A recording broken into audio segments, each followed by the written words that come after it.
Bismillah, alhamdulillahi wahdah, wassalatu wassalamu ala man la nabiyya ba'dah, amma ba'd.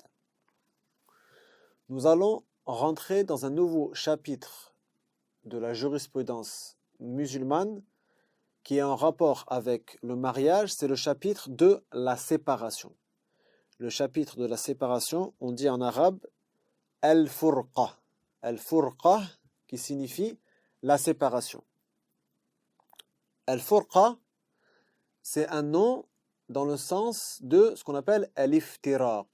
Al-iftiraq en arabe, c'est donc la séparation. C'est donc la séparation. Ce qu'on veut dire dans le fiqh, dans le jargon des jurisconsultes, c'est kullu ma yanhallu bihi ribatu zawjiyya. Ça signifie al-furqa, c'est tout ce qui défait les liens conjugaux. Al-furqa, la séparation, c'est tout ce qui défait les liens conjugaux. Et on peut séparer, ou on peut diviser, la séparation en deux catégories.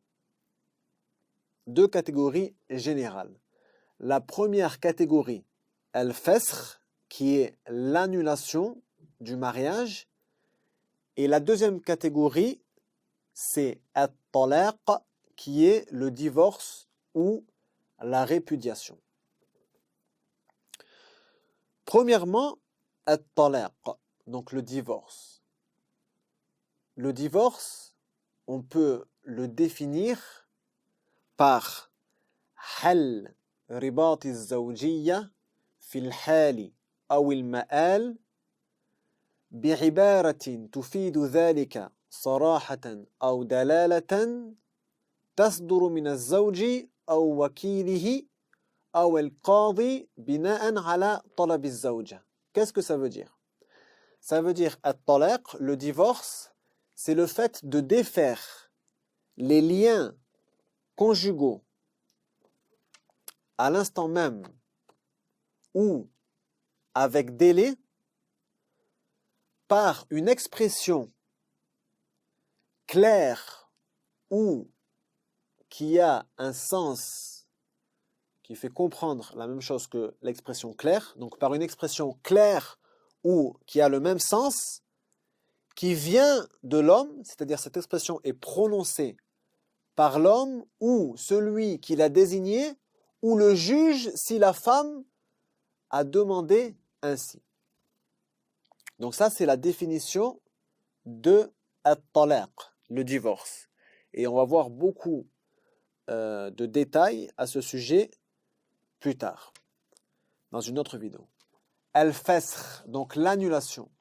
L'annulation, les savants l'ont définie en disant huwa naqdu aqd az-zawaj bisababin aw bisababi khalalin وقت عقده أو خلل طرأ عليه.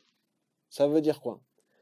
Ça veut dire c'est l'annulation, naqd, l'annulation du contrat de mariage à cause d'un défaut qui a eu lieu lors du contrat de mariage ou d'un défaut qui a eu lieu après le contrat de mariage.